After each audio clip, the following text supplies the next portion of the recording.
division leaders. You have the Bears at 5-2. You have the Saints at 4-2 with exactly 2/3. And that's it for the NFC. Nobody else is above, like the Panthers are about to be at 500, but nobody else is above 500 outside of the Niners, who are at 571. Like, you're competing with the Saints and the Bears, and the Cardinals and the Rams still have to play most of the NFC East. Ooh. Yeah, like, let me just read you the Cardinals' rest of season schedule.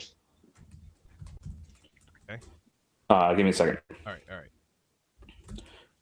Yeah, the Cardinals' season schedule after this is the Dolphins, which is not a give me. It's like a realistic game. The Bills, the Seahawks, which is tough, but then the Patriots, who are falling apart.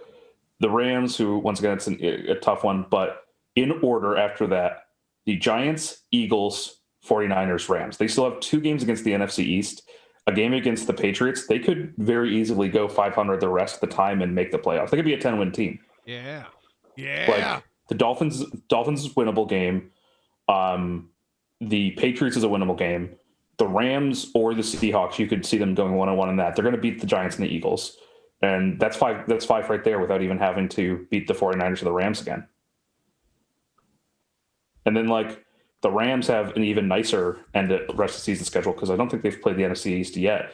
They played the Seahawks. No, they've played all the NFC. Oh, they played the all Rams played all the. Yeah. Then is it the 49ers? The Giants. The 49ers sounds right. No, it's not that. It is the first place team that has the easiest rest of season schedule. The Seahawks, let me read you the Seahawks rest of season schedule. All right, fuck me up. The Bills. So probably that's a good game. The Rams, the Cardinals, then the Eagles in order. Eagles, Giants, Jets, Seahawks. Oh my God. Or, excuse me, Washington. Eagles, Giants, Jets football team. Fuck me up. Fuck me up right now. Oh my God. Someone please invest in Russell Wilson in all of DFS for those 4 weeks. They could literally win no more division games. They have 4 division games left, 5 non-division games left, besides the one this week. So they have 5-5, which makes sense at this point in the season. They could literally sweep their non-divisions and still potentially lose all their divisions and still potentially be in first place with 10 wins. Oh, that's how insane. Once again, 4-week stretch: Eagles, Giants, Jets football team. Yeah, you'd love to honestly see something like that just running amok here. I have to ask, by the way, Mitchell, as a Dallas Cowboys fan, I'm catching flack for this. I'm saying this as a huge Texans fan, so don't think I'm coming at you critically or to make fun of you because I have no room to stand. What's the attitude like on like Dallas radio right now? Like how are people feeling with Mike McCarthy and the Cowboys as a whole? So lately, it's a lot of talk about how like everyone's too selfish. Okay. All right. Everything is about like individuals and not about coming together for the team. And except for when Dak Prescott walks. I mean, you don't hear it a lot. Like everyone just expects Dak Prescott to come back and be Dak Prescott next season. Yeah. God forbid it take him a year and a half to come back. Can you imagine if you're Dak Prescott, you come back, you get lowballed on an offer, right? You sign it though because you want that sense of security, and then like you get ridiculed mercilessly for 6 weeks because then you're only playing at like 80% because you're still dealing, which is still apparently 6 times better than Andy Dalton. I dropped Michael Gallup. That's what happened to me. Which is sad. I mean, I'm feeling great that I got Michael Gallup for a first before the draft happened. Wow. Nice. Wow. I mean, I guess like if Michael Gallup, because I figure Michael Gallup or Will Fuller is going to the Packers. They need a speedster. Seems like both of the Texas teams kind of fire sale mode a little bit. Yeah, there's also a lot of talk of why they haven't traded more defensive pieces away because they have a lot of guys on expiring contracts. Yeah, for being such a bad defense, they are surprisingly expensive. It's just unfortunate. Well, yeah, Tank Lawrence and Jalen Smith got paid a shit ton of money. And, like the thing is, like, you have a guy like Alden Smith, who's been out of the league for 5 years. You turned him into your best defensive lineman. By far. It's like, why haven't you traded him for some kind of draft capital at this point? Like, they're going to get a kid. They're going to get a whatever conditional pick for him, but you have to wait a whole year. So just try and trade him right now. Congrats to you. We at the Dallas Cowboys value your efforts, your hard work. We're not going to sign you to an extension. We will trade you for a second or third round pick. That's God, that is like way higher than they expect to get. Like the upper edge is like a fourth. Oh, well, I mean, just as long as I was going to say as long as Bill O'Brien's in the league, but he's not right now. So be careful. Can you picture Bill O'Brien becoming the next head coach of the Dallas Cowboys? I don't know, because Bill O'Brien seems to like his control, and so does Jerry Jones. So exactly. Those are kind of conflicting personalities there. There's no GM. That seems to be what Bill O'Brien cares the most about. There is a GM. His name is Will McClay. He just doesn't get to call himself GM because Jerry's like, well, I'm making the decision anyway. So what's Will McClay's day-to-day life? I wonder. What's he doing? He's finding out. He's turning on the news to figure out who the Dallas Cowboys are apparently wanting to trade.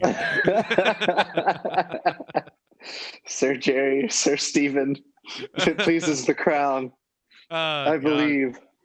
Like it just feels almost like this weird monkey's paw type bargain was made with Jason Garrett, in the sense of like you're finally rid of him, right? Jason Garrett finally doesn't have that pressure on him, so he can try and move on past that. However, it seems like both sides have gotten worse somehow. It's like if you were to see a couple that they're just dysfunctional as fuck together, but then the second they break up, they both end up somehow spiraling out even further in their lives. It's not really how you expected things to go. It's like me and my ex. She let a homeless guy move in with her, and like my sex drive is destroyed. So.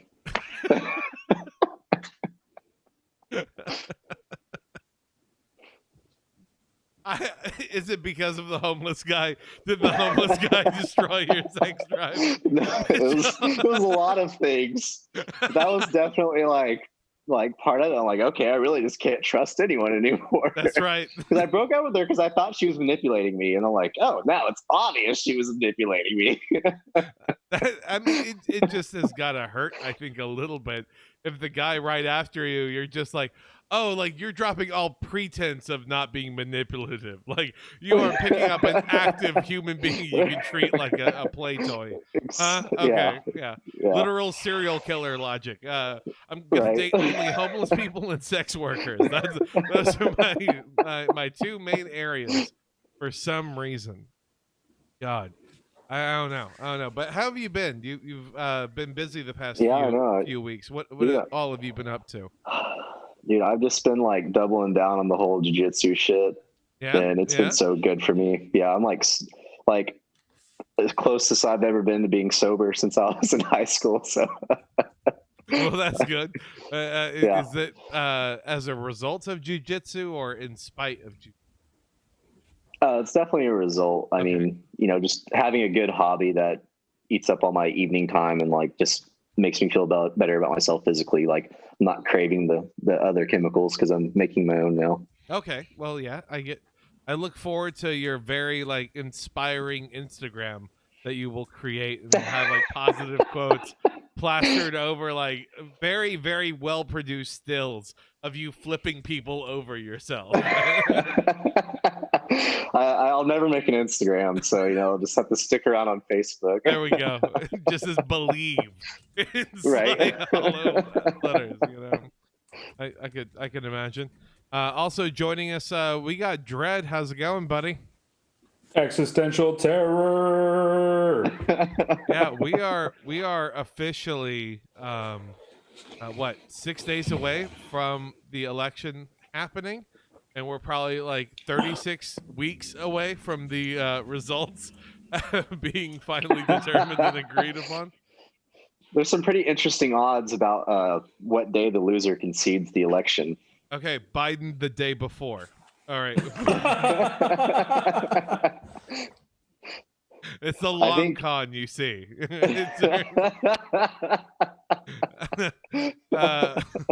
I'm just waiting for like the ultimate power move, because like it's all a shit show at the moment. And I swear we will talk about sports in just a second. But the idea of what's Trump's kid's name? Not John Jr. or Barron, the other one. Tiffany? No, Jared? There's another guy. He's not very Jared. goofy looking one. Eric Trump? Eric, yeah. Eric, yeah. Okay, how great would it be if Eric Trump started to date Beau Biden's widow? Like, oh my god.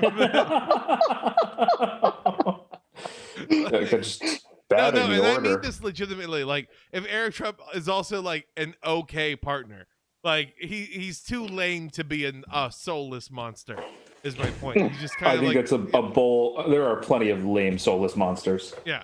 Well, that might be true, but it's the fact of like he's just kind of too neutered to be that problematic as a partner. Very problematic in the other larger societal structures that created someone like. But can you imagine them both taking the stand and saying like, no matter what, we're proud of whoever wins this? Just. It would be. I think it's a little wonderful. too late. That would have already needed to kind of be in the woodwork to just kind of emerge at this point. I mean, because then they could sell the rights to Netflix, and then that would become like a direct to Netflix style movie. Eric Trump would be played by some Australian doing some like overly American accent, and I don't know. I have no idea what Beau Biden's widow looks like. I don't even know her name. I'm trying actively to avoid it, but I have a feeling Emma Roberts could pull it off, is my point. So that's who I'm going with here. Could be wrong. Anyways, so the basketball and baseball is over. The Dodgers, they won the World Series. Good for them, right? Did anyone watch the World Series? Yeah, I did. But Okay. Once again, I'm a weirdo. Well, let me ask you a follow-up question then, Dredd. I did not. I mean, my storied franchise that I went down defending last week wasn't in it, so what was the point? I didn't see any news about the World Series bleed over anywhere in my timeline, like at all. No, it's just about the COVID thing at the end. Yeah, I mean that was the biggest story. Was like, oh wow, this guy tested positive and then beat security and then still hung out with his bros anyways. And it was supposed to be like, oh, look at that rapscallion. Look at him. Oh boy. I mean, at a certain point, like, there's two things to say. One, he was already amongst everybody for a long time. But two, they should have just like taken him elsewhere. It should have never been up to him. He should never just been waiting in a room. Yeah. He should have been back in the hotel. Mm-hmm. Yeah, I mean, I think it was truly them just trying to keep up appearances, because the second that like they got back to like the lockers or wherever, he probably would have just been right there with them anyway. If he wasn't out there for it. So it could be interesting. I mean, I'm not really excited about the idea of a baseball off season. That I have no idea, like, how anyone feels about this season of baseball. Like, it really feels like it's going to be a forgotten asterisk of a season. People look back on it. What are y'all's thoughts? There's something to care. I think baseball's filled with so many asterisks that nobody cares. Okay. At this point, I mean, they're even talking like, the tradition of baseball is like fathers bring their sons, and you can't even do that anymore. So it's, what's the point? Yeah, if Social we can't, distancing, Sharon. Yeah. Well, let me see my kid stuck behind 6 feet in plexiglass. Yeah, if you can't do the court ordered family time with your son, what's the point? Having the luxury of having the World Series take place in my backyard, I did look up tickets just for shits and giggles, and oh boy, $1,300 Oh just to like get in this, just to get in. I mean, you have to pay that much to make up for all the people who couldn't be.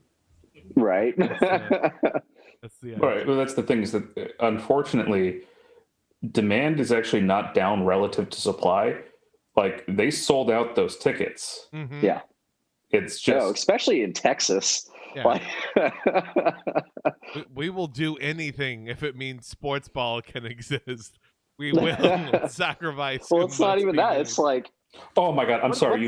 I'm just watching the game. I apologize.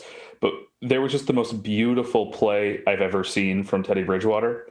So it was a running back handoff into the line, reverse throwback to Bridgewater in the behind the pocket with time, drop back, throws right to Curtis Samuel, walk into the end zone. Beautiful 30-yard throw. Gorgeous. After a toss back. Gorgeous. I was interested to see what happened because I saw it was 4th and 21, and then all of a sudden I saw it was like 2nd and 4 on Atlanta's 34. Atlanta is so far inside their own head. It's going to be interesting to see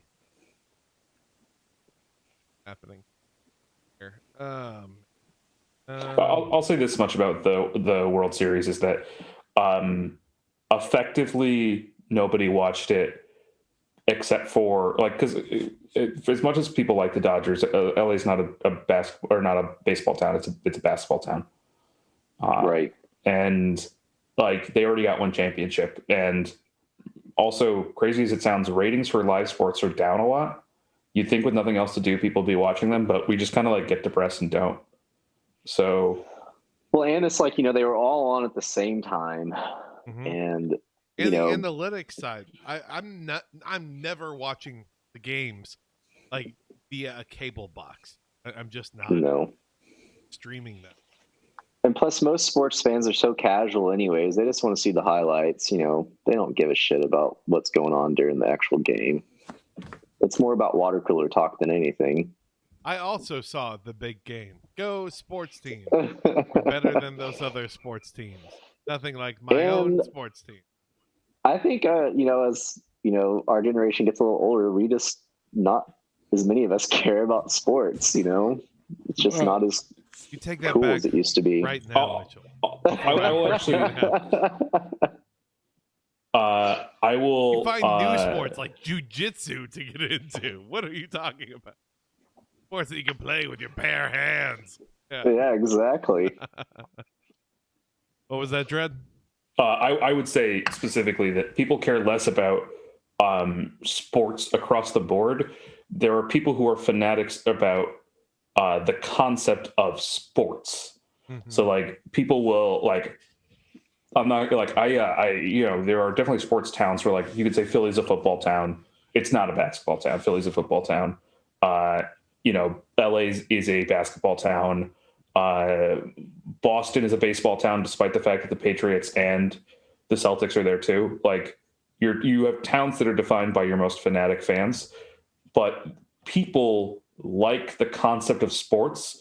They just don't want to have to follow a team all the time. They want to follow an athlete. And so the sports where you can follow an athlete casually and be like a parasocial relationship with them are huge. YouTube highlights of basketball are more at this point, more watched than basketball itself. Mm-hmm. Like people want to hear the narratives. They don't necessarily want to watch the games. Have to watch the upcoming LaMelo Ball highlight. Fully psyched.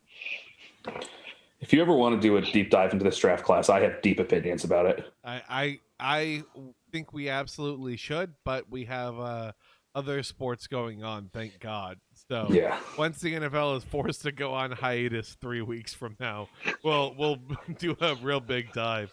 The other thing I wanted to mention, just in the world of basketball, is good on the players, I think, for kind of sticking to their guns and saying, no, we want more of a break. 72 game season that would start on Christmas. What are you talking about? That would involve potential back-to-backs. Just, man, I mean, I applaud them for that. That's great.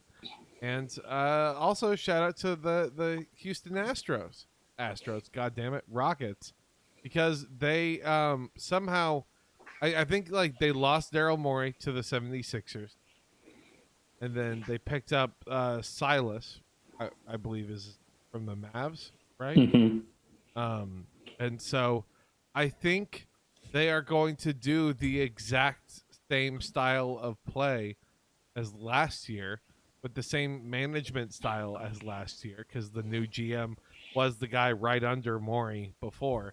But their whole marketing campaign is going to be like, it's an all new season, it's an all new era, blah blah blah. When it's almost the exact same like ideologies that are governing everything. We'll see though. I mean, Silas got brought in because he's good working with guards. Right. When you have Russell Westbrook and James Harden, when you have to force two opposite sides of the same magnet to work together. Yeah, exactly. Look, his interview was like, all right, look what I can do. I have to be honest with you. I really think that the NFL, or the NBA rather, had an option that they just didn't take, and I don't understand why they didn't. And that is to say, another shortened season, a more dramatically shortened season, because the reality of this is that the reason they're doing this weird 72 game season that's starting so early is, first off, because they've done the calculus and they've realized they're not getting fans in seats. They're not going to get that opportunity, at least not across all markets. So they might as well try to just secure and make good on the TV deals as well as possible. But the bigger reason is they're trying to preserve the next season. They want this new season to end soon enough that you have a less weird season after. The real response should be, you should actually just do once again, this is the crazy my idea, but a 30 game season with a play-in tournament, and then another 15 game season with a tournament. I that is sheer unabated madness, Dread, but I would be here. I would love to see just oh my god, the Warriors would destroy people. That makes me fear and tremble thinking of it. You have one midseason tournament that is a play-in, that is it's a March Madness style. Basically, everybody plays in it, single game elimination. So that there's still more games, but the general wear and tear isn't that high on everybody. Then you have 15 more games afterwards for a regular season to finish out record standings. And then you have an actual tournament based on a 45 game, or you could even bump it up to 55, but you keep it below 60 game season. And that's your traditional tournament. Now, what would the winner of the midseason get? Like, I think. Oh, go ahead. like, would they be trying to like fight for like a draft potential odd, or draft picks are never compelling for players to play for? You're just playing for your replacement at that point. Spot? I think guaranteed playoff spot would be one. I think you could say that the potentially even a playoff bye. So you expand the playoffs slightly and give it a bye. It would be huge if you first place at the play-in tournament got a playoff bye. Like, yeah, that would be insane. But alternatively, I think the real answer would just be you get more of your money back from escrow. Probably the winner of the tournament gets to up the percentage. Guess what? We have a full operating budget now, baby. You hear that, Andrew Wiggins? We're going to find a way to ship you one way or another, motherfucker. We can take on the salaries now, luckily. I do expect it to be a pretty, I guess not as exciting as last year because, you had Kawhi and Paul George and like Anthony Davis and all that shit. But I do expect it to be a pretty eventful offseason for the NBA. Like some names will be moved around and, Does Giannis go anywhere? Does he? I think they trade Giannis, if I'm being honest. Really? Yeah, I think. I would think that they should, if it's going to be like a 30 game, 55 game season, I think they should keep that shit together. They had such a good group. I think almost the opposite for a simple reason. And that's that I don't think that they can. I don't think that this particular ownership group wants to spend into the luxury tax, especially on a year like this. And what that's going to mean is that they're going to see a valueless season where no butts are in seats anyways, and they're going to be like, you know what?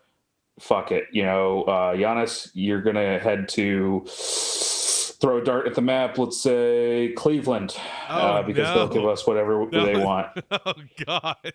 Yeah, they'll do something miserable. They'll send him literally for whoever will pay the most, and like one team will be like, we could convince Giannis to stay.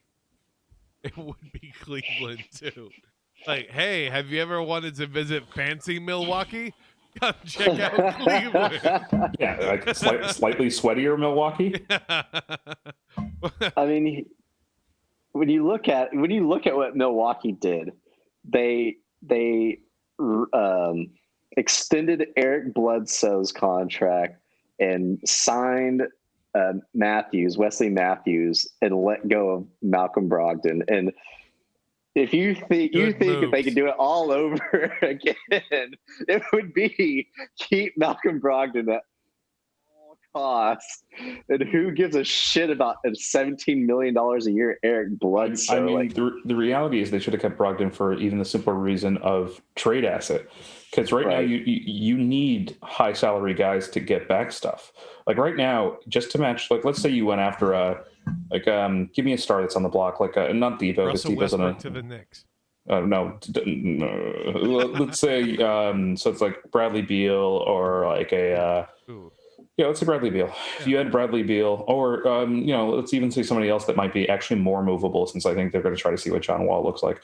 Let's say you wanted to pair up Giannis next to a Kemba, if you wanted to trade the Celtics, if you thought the Celtics, or Gordon Hayward for a year, if you wanted to try that out, just to give me, like, you need a contract to move. You need the Brogdon contract to move, because otherwise you're trading 4 pieces and you're reducing your depth, and you're already kind of a shallow team. All right, Cleveland, let's do this. That would give them Kevin Love, Andre Drummond, Tristan Thompson, and Giannis. Tall ball. I mean, exactly. Denver Nuggets quaking in their boots right now. I mean, if there are some real kind of crazy salary matchups that you could get a lot of rookies over to Milwaukee from Cleveland specifically. I believe it, but the idea of those guys, and then who would be the 5? Who would be there? You don't play anybody at the 5. Oh God. He should sit out. He should claim that he's worried about his family. Go hang out in Greece for a year if he gets traded to Cleveland. I mean, he absolutely should. Like, that would be the correct thing to do if he was sent with, like, I don't know, it would be like what? Like Colin Sexton, Darius Garland, what do they need? Like 16 more? Matthew Dellavedova, like that's basically his contract, and then you just put in a couple of picks, and you're all good. 2020 first rounder, 2021 protected. For 1 year, Giannis, like, and then just be like, yeah, please stay, Giannis. you get to have a starting roster that has Kevin Love, Andre Drummond, Tristan Thompson, and Giannis Antetokounmpo. Yeah. Again, who's that 5th member though? Who fills out the starting? Larry Nance Jr. That's right. He is on there. Hell yeah. Absolutely keep the tall ball rolling. Yeah, just play worse 76ers. I absolutely love this. They only guard from inside the paint. Every 3 is open, uncontested. I mean, there's a couple of other teams that I think actually make sense to try to trade for Giannis, but whatever. I don't think that they're actually going to do it. They don't have the stones. They don't have the balls. All right. My goodness. Okay, so that kind of leads us into the looking at the time, kind of run a tight ship of sorts here this time around. So, just going to try this out here. Lets me. Boom. It's recording. Okay. Hey, everyone. Welcome to another episode of Sports Change Us, where we talk about the stories surrounding sports. I think that's a pretty accurate, summary of it. This week's episode, we're going to be talking about something that's near and dear to all of our hearts and just filling our lungs and creating this weird, fluid of sorts that we can't quite seem to hack up. We're going to be talking about COVID, of course, coronavirus, but specifically in the NCAA. For anyone wondering, potential question mark, because I don't know if we can say outright lock, especially right now.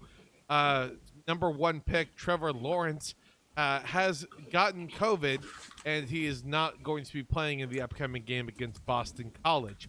And so it's just an interesting development and something I think worth discussing of the NCAA's reaction and response and what procedures they claim that they want to be doing moving forward when some of their most prized assets, because we can't treat them like people, we have to call them assets, are coming under fire like this. So let's have a little bit of a roundtable here. What do we think? Well, I don't know if you saw this, but did you see that there are insurance agencies now offering COVID insurance to NCAA athletes? Yes, this is not at all dystopian. Yes. Yeah. This is wild to me. Yeah, I can see that, though. I mean, why wouldn't the insurance industry just decide to parasitically jump on to the eternal feeding trough that is the COVID madness in me? It seems weird to me that Trevor Lawrence would have even played this season. I mean, you already had like the highest draft stock. Justin Fields convinced him to play so the players could unionize. That's what happened. Also, for what it's worth, Trevor Lawrence is a weird, I can't say this for sure, but he's going to turn into some weird ownership friend kind of guy. I'm almost sure of it when he's in the NFL, because he's weirdly like, I just want to play no matter what. He's got this weird I just really want to win. This coach's kid mentality. John Elway is just looking at Trevor Lawrence fully erect, just biting his knuckle, thinking about what he would do to try and get a first overall pick then select him.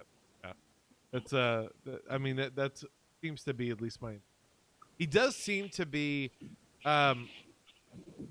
just very much, I guess, kind of that old school good old boy mentality.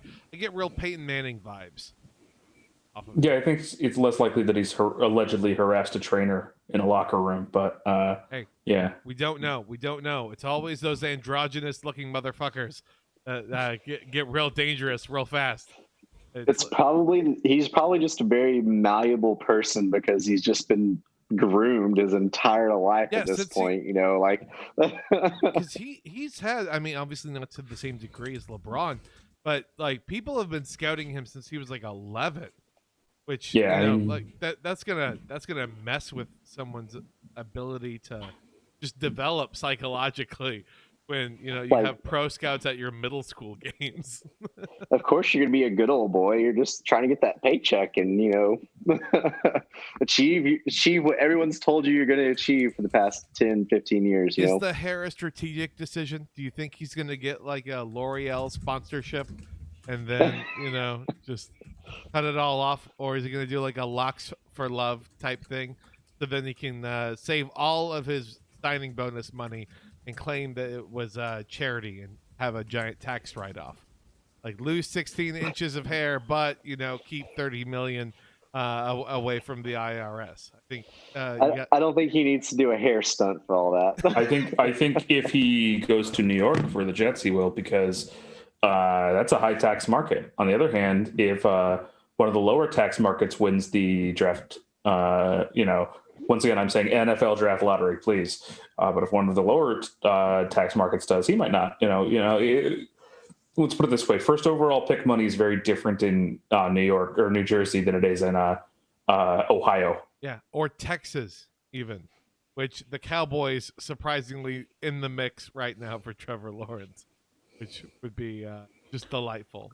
If you're Dak, you gotta hope they draft Trevor Lawrence, and you just be like, yeah, no, that's fine. I'll take that high tax bracket and go to checking notes here. The New York Jets. Ah, great. He'll go play for the Patriots. Think about it.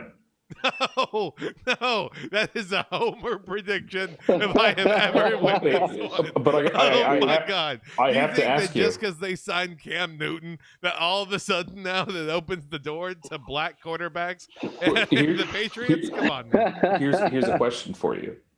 If you're Dak Prescott and you want to say, fuck you, Jerry Jones, what NFL owner does Jerry Jones beef with the most? Oh, yeah, no. You signed for the Patriots 1 year, $1 million. You do the Jameis Winston deal. Go win a Super Bowl. And you don't get COVID, which might have ruined Cam Newton. Yeah. That is something that I think, people aren't considering. They talk about his hand and everything else. Like, yeah, he got COVID. He missed a week, and then he's back. But he's looked really out of it. I don't know what's off with his game. Something must be bothering him. Like, I don't know, guys. It's almost like the incredibly mobile, dynamic quarterback that requires, like, massive energy to play the game the way he does is suddenly, like, just lagging a little bit. It's almost like he's a little slow. Almost like he's, like, a little foggy. Like, he's got some sort of, like, cognitive thing or, like, he almost seems to be breathing heavy after hits too, but that could be nothing. Could never catch his breath. Do you think Bill Belichick is now keeping Cam Newton on the field as long as possible for the division game so then Cam can super spread it to as many other players? Well, in theory, he doesn't have it anymore, but theory and practice are two very different things. Yeah, I mean, I think it's possible for him to, maybe no longer have it in the classical sense. But I think that, it's amazing how he had like a, 10-day turnaround all in all. Good for him. Yes, dude, he's not even as strong as Trump. Trump was 3 days, man. Yeah. Where is the blood of the innocent? I thought the Patriots were the evil organization. Where is the fresh virgin blood to pump into Cam? Why they did it for Tom Brady? Huh? That's how he came back from that ACL injury when he was in his mid-30s and probably should have retired given the technology available at the time. But now, not for Cam? It's not good enough for that? What's the deal here, huh? That ACL injury, I was in 7th or 8th grade. That's how long ago that was? Yeah. Have you seen the photos of Tom Brady? I forget if it's the center or if it's another lineman, but it's a photo of him in the center, and like the last name's like McClellan or something, right? And then it's a photo of him on the Bucks with a center named McClellan, but it's the father was who he played with at Michigan, and the son is now who he's playing with on the Bucks. I've seen that now. It's just wild how long that man's career has gone. But we're getting wrapped up talking a little bit about the pro football, which why not? It's amazing. It's great. But the NCAA seems to be taking a different approach towards their testing and their setup, mostly because they seem to be treating this like it's an inevitable reality. They're going, oh, oopsies, we'll have to delay a game for a week or reschedule or whatever, when they have literally dozens of athletes contracting coronavirus, and they have no idea how they could possibly stop such a thing. Well, they don't have to share their money either, so they got that going for them. That's true. There's no way the Texas Longhorns would ever, in a million years. Here's my question: If you're like a star college program, right?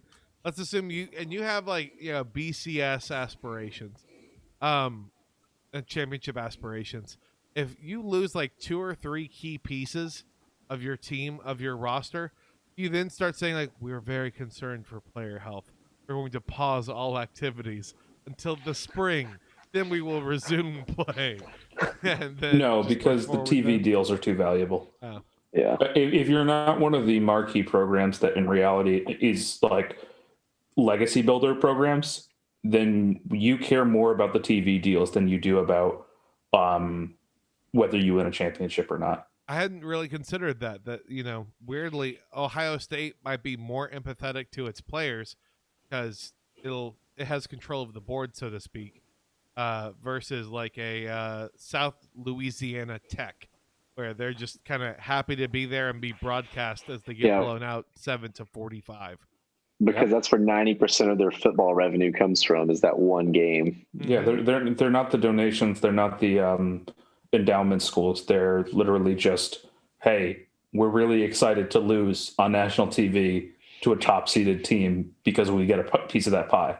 I mean, speaking of Trevor Lawrence and Clemson, wasn't that the deal when they played Citadel? Didn't Citadel get like $750,000 to play against Clemson and then lose as badly as they did? Exactly. I mean, that's the whole thing. Happens every year, every program. Like that one. I mean, it's exactly what Mitchell said. I mean, it covers all the bills, that one game. So, you know, yeah. Oh God, please don't keep beating us. Oh no. Oh, this one game. I mean, the joke I was going to say was, please don't beat us and then pay for our new science building. But that should show how little I actually know. But how They're not paying for a new science building. They're definitely they're doing anything but that. Right. They even might say it's for the science building, but then those funds will get diverted into Reallocated is the way we like to put it. All new New brand football jerseys, so we look even better next year. Oh, is that the SMU approach? Is that what they're doing? I always think about course. that. I mean, for anyone wondering, it's so nice to have Mitchell on because we can discuss relatively just dumb Texas elements. But the SMU football program, Dredd, has decided to abandon the idea of being good at football and decided instead to have like really cool inside joke references with the rest of the entire fucking state with their uniforms. Like they have their classic looking SMU red and blue. Then they have their Dallas Cowboy knockoff uniform that's white and blue that says Dallas on it in cursive. They have their what is it, green and black for the Dallas Stars hockey team. That's what they're trying to do. Weirdly, they were playing North Texas that game, who their colors were also green and white, and so it was not very good, needless to say. But I mean, each school seems to be taking a different approach towards this whole thing, and I'm not sure how I can say everyone needs to be taking this more seriously. You know, these students are putting themselves out on the line when, you know, students are also having like super spreader events and playing like beer pong and stuff like that, like at UNC or at Texas Tech or whatever. And then all the fans are doing tailgating and everything in conjunction on top of that. There's just a whole bunch of irresponsibility across the board. I just think that the fact that the kids are doing it for TV deals that then they won't see the profits of is kind of the fucked up thing. You know? I think there's also a huge difference between individual irresponsibility and collective irresponsibility. Like, it's individually irresponsible for somebody to go party or do stuff like obviously I have a friend who's her roommate exposed her because her roommate went to a rave. Oh yeah, an actual factual rave. And like, so yeah, individual responsibility is a big thing. Time traveler from the year of our Lord 1997. No, her roommate's a time traveler from the year of our Lord 1997. What, like the glow stick dreadlock style outfits, and I didn't even realize our small town had an abandoned factory that they could throw this thing at. Oh, this is cool. I've always wanted to know what the Matrix soundtrack sounded like with bass. But that's the thing, like individual responsibility is a huge deal, and obviously like people can take individual choices, but there's a big difference between, you know, some college kids making a bad decision as individuals versus a college making a collective an enabling terrible decision. Mm-hmm. Like enabling college allowing kids. them to tailgate Yes, like they have at Texas exactly. Tech. Yeah. I mean, like, honestly, Texas Tech could not catch a fucking break. Like, you had just gotten over like the collective reputation of Raider Rash being a thing. Like, the dip and jokes about that had like just kind of died out to where like I wasn't hearing that initially from anyone all the time, and now, oh man, it's back. Just COVID bandwagon parties now are just going to be the new thing that people glom onto. I mean, can I read you a list of teams that have a confirmed and reported multiple COVID cases? Is it going to be all of them? It's not all of them because a lot of them are not reporting it. Oh, that. I'm sorry. Go ahead, Dredd. Go ahead. So give some of the highlights here. As of, and this is a little bit old, so you'll have to forgive me. This is effectively a week old, but here we go. It's Appalachian State, Arkansas State, Baylor, Brigham Young, Charlotte, Clemson, Cincinnati, Florida, Florida Atlantic, Kansas State, LSU, Memphis, North Texas, Notre Dame, South Alabama, Southern Mississippi, Texas Christian, Tulsa, Vanderbilt, Virginia Tech, Wisconsin. Yeah. That's only just D1 that are reporting it. Oh, I'm sorry. There are more now. Oh, yeah. Give me a second. Yeah, there's now 6 more that are reporting, but not reporting who they are. Oh, hell yeah. Do the wave, everybody. It's going to be real bad. I mean, what do we think, though, is the next step forward? Like, good colleges kind of just say, hey, we're going to press pause. We're going to wait for a spring league to come back and come try and take over? Or what are we thinking here? I mean, was it the Big Ten that tried to hold out on even having the season and said that, oh, we're not going to play football this year. And then once everyone else is like, fuck that, we're making money. They're like, fuck that, we're making money. That's right. So Nebraska was so excited to get the doors blown off them by Ohio State. Like, they were just subs, dirty little piss boy subs for Ohio State. And they wanted that so badly because the TV deal. But the money train's rolling. Nothing's going to stop it at this point. I mean, that's the big thing, though. It's crazy to say this because like a lot of the professional leagues are doing the same, but it is all about the TV deals, which are huge. It's not about, a lot of them are like, oh, we have to showcase our athletes before the draft and a bunch of other stuff. Like there's a lot of what I would call largely meaningless platitudes. But it's really just about fulfilling TV deals. Oh. And yeah, you look at something like the NBA where the players have a 50-50 split with the owners on revenue. And, so there's kind of a motivation there to make the season happen and to hold true to those TV deals. But you look at the NCAA, and I mean, those guys get nothing. They get all the risk, none of the reward. Like, it just doesn't make any sense. You get the highest honor of being Houston Baptist University, squandering away some league. The first time their borderline D2, D3 program is getting the major highlight spot that it needs and wants.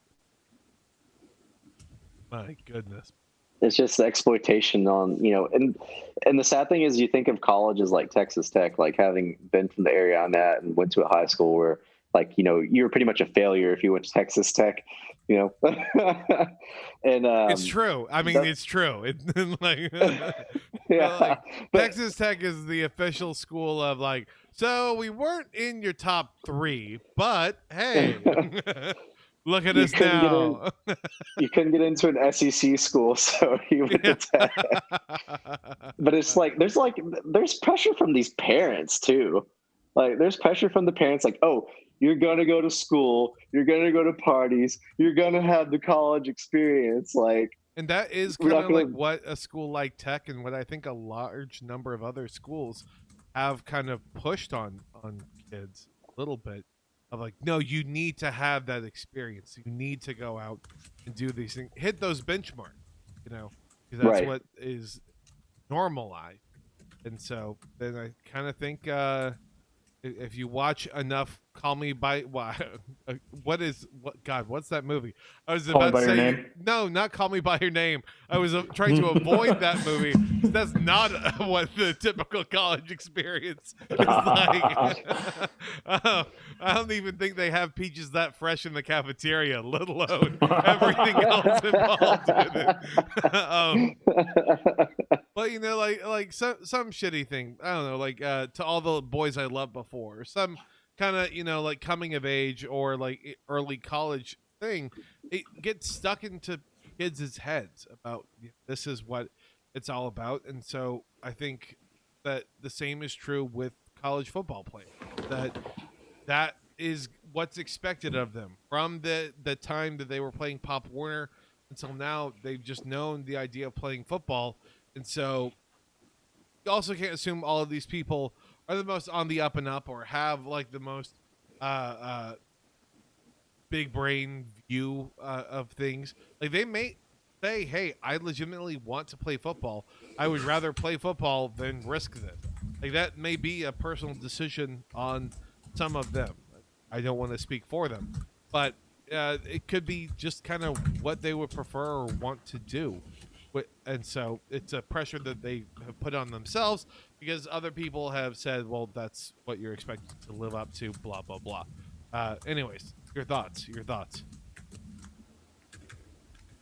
I mean, at the end of the day, like, what are we supposed to think about this at this point? Like, this is a continual meat grinder where at the end of the day, if you play it right and you play by all of their rules and you participate in the good old boys club and you break the real rules, but abide by the the sort of like unspoken rules, you might end up a millionaire. But if you don't, or if you step out against it at all, or you even talk about the people who do, your draft stock tanks and you're blackballed, or you just don't see the field. Think about this: like the NFL is a little bit different because you're paying people ahead of time, but you're not paying college athletes.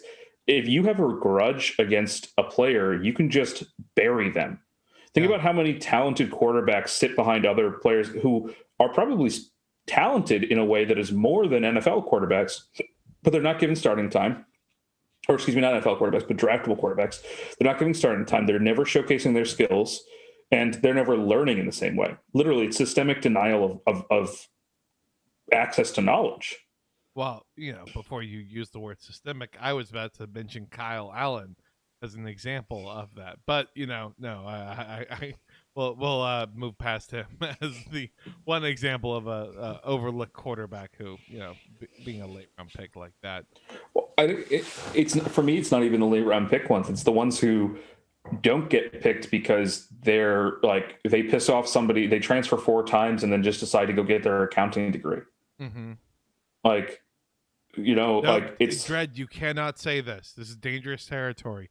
You're feeding fuel into the fire of every accountant who says, yeah, I could have gone pro, but my coach hated me. It's not that I sucked or anything. Call one linebacker the N-word because he blindsided you, and all of a sudden you're the bad guy. Well, so the real thing is, in a lot of programs, especially those good old boy programs, it's because you got mad when somebody called you, the linebacker, the N-word. Oh, well, yeah. Okay, fine. Way to make that also true, Dredd. Just crushing me and probably member of the alt-right Kyle Allen's hopes and dreams. I mean, there's probably a good mix of both, because that's the thing is, like I'm obviously more sympathetic with college athletes than I am with college management, but there's no quality test of like human being quality amongst anybody here. Like, it's very possible that it's shitty people hurting shitty people in a lot of cases. That is, in fact, one way to justify watching football. Like, you're like, oh, yeah, no, this gladiatorial combat where these grown men hurt each other. Isn't it sick? Doesn't it make you get disgusted? What if I told you most of them beat their partners or were serial abusers or some of The worst dregs of society. Huh? Some of them might even have possession of marijuana. No. We don't allow that. Wait a minute. That's why we call them the modern day gladiators. You know, they're society's worst. Meant to entertain.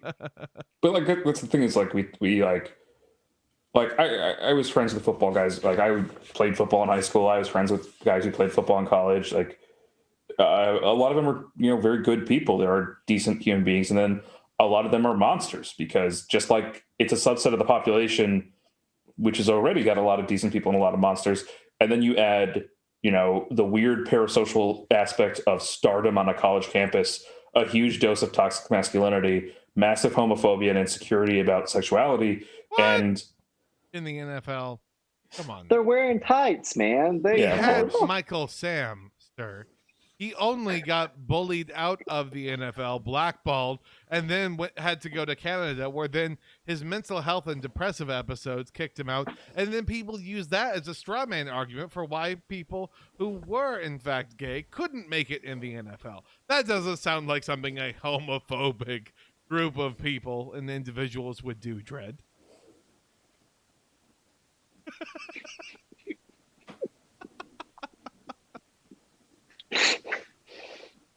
Go on. My apologies. Keep going. No, but like that's the thing is like just like the general population, there's a lot of terrible people, and it's especially intensified by the culture. But the culture self-perpetuates, and people who you don't make it far if you speak out against the culture. Think about this: we all love part owner of the Kansas City Royals, Patrick Mahomes, but Patrick Mahomes' best buddy on the team is Tyreek Hill. You know, that's true. That's true. I also really like, does any player make you more nervous than probably Travis Kelce? If he says, well, you want to know what I think about politics? Like, oh no. Actually, no. Based on what I know about Travis Kelce, I don't think Travis Kelce has some hot political takes that would just like absolutely ruin his image in your eyes. Well, I think we shouldn't ask him what he thinks about pickup artists, though. No, he's definitely like a fan of the pickup artist. His brother is one, Jason Kelce. Oh, really? Dressed as a giant pimp while walking. Sultan, not pimp. I'm sorry. When the Eagles won, that is pure pickup artist attire if I've ever seen something. It's called peacocking, all right? It draws attention to yourself, not the fact that you're on the Super Bowl winning Eagles holding a parade. You still need to find a way to get the attention going right there to you. 101. Yeah, I don't know. I guess that's good that Travis Kelce doesn't seem like a total monster. Or maybe he is, but I shouldn't be surprised by that. Good, I guess. Just go Travis Kelce's Twitter, Instagram, or whatever, and I don't think he's that bad. Okay, well that's good. That's good.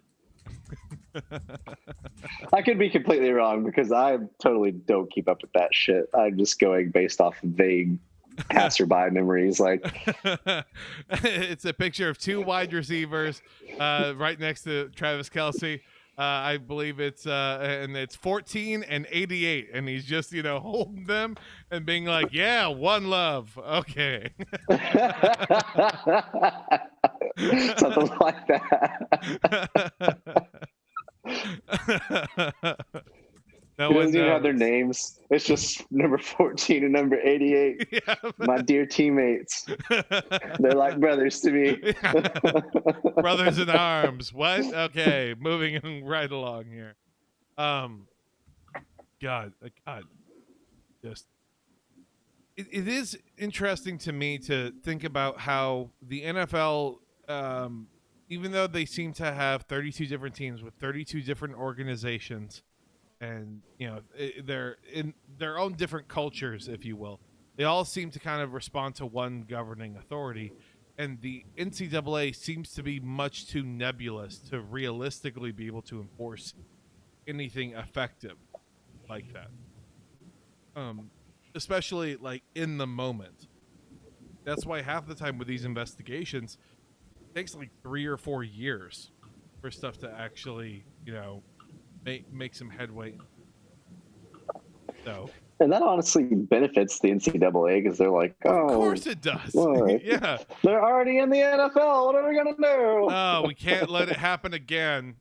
Yeah, that would be the real bad thing. We'll take away their one trophy, and then that'll show them. Yeah, Reggie Bush, not a Heisman winner.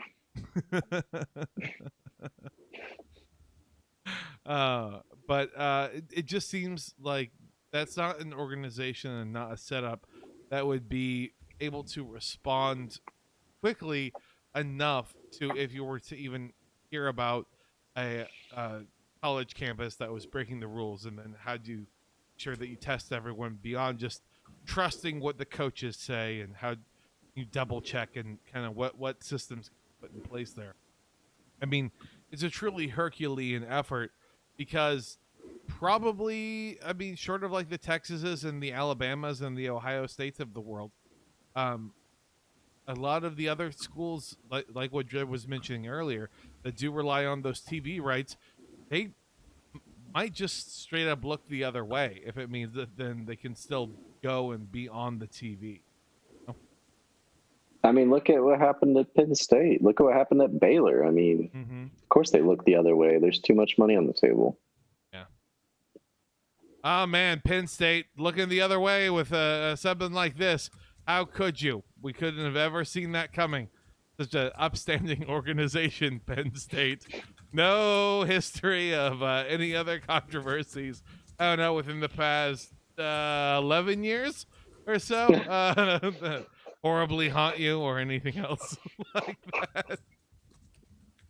No. Football people are monsters.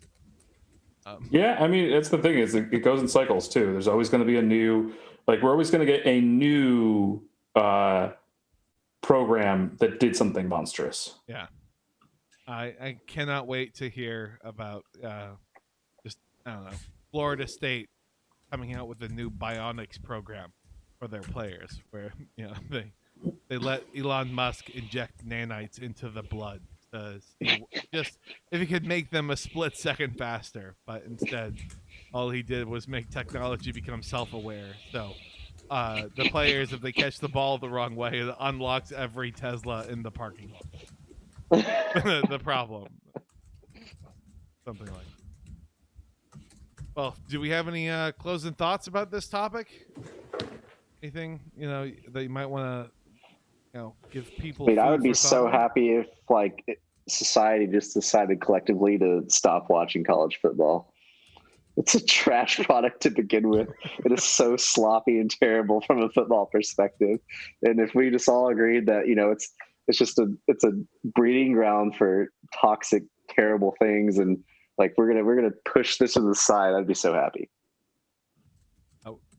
They need to push it aside, much like Kareem Hunt pushed that white woman right there, just into the ground. Just right? A little foot, just a little, just a little bit. Stay over there. Yep.